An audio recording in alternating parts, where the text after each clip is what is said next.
BPL নিয়ে নতুন কিছু করার আগ্রহ ছিল বিসিবির নতুন পরিচালনা পর্ষদের, সেটা করেও দেখালো তারা। বিপিএল এর একাদশ আসর শুরু 30 ডিসেম্বর, তার আগেই আয়োজন করেছে বিপিএল মিউজিক ফেস্ট।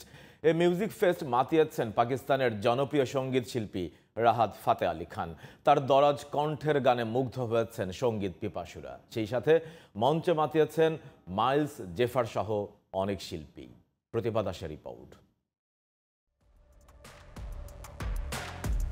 ক্রিকেট ও গানকে একসাথে মেলাতেই যেন এবারের বিপিএল আয়োজন। মিরপুর শেরেবাংলা স্টেডিয়ামে মিউজিক ফেস্টের মধ্য দিয়ে পর্দা উঠেছে বিপিএল এর একাদশতম আসরের। মঞ্চ মাতিয়েছেন দেশ বিদেশে জনপ্রিয় সব সঙ্গীত শিল্পী। মিউজিক ফেস্টের মাঝেই বিপিএল এর 7 ফ্র্যাঞ্চাইজি প্রদর্শন করেছেন তাদের পতাকা। দেখানো হয় বিপিএল এর আগের আসরগুলো নিয়ে বানানো ভিডিও। এরই মাঝে বিপিএল এর উদ্বোধন ঘোষণা করেন যুব ও ক্রীড়া উপদেষ্টা আসিফ মাহমুদ সজীব ভুঁইয়া।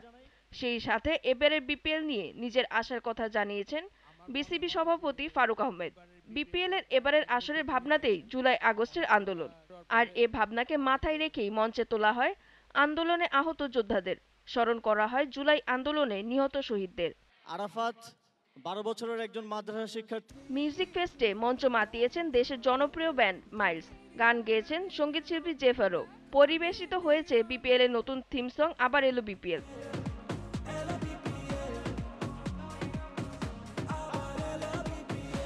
এরপরই মঞ্চ মাতান পাকিস্তানের জনপ্রিয় সঙ্গীত শিল্পী রাহাত ফাতে আলী খান। দরাজ গলায় শুনিয়েছেন একের পর এক জনপ্রিয় গান, শুনিয়েছেন বাংলা গানও। শেরেবাংলা স্টেডিয়ামে বিপিএল ছিল উপলক্ষ মাত্র, তবে রাহাত ফাতে আলী খানের সুরে মূর্ছনার আগে আতশবাজির উৎসব আরো বর্ণাঢ্য করেছে বিপিএল এর মিউজিক ফেস্টকে। প্রতিভা দাস, জিটিভি নিউজ।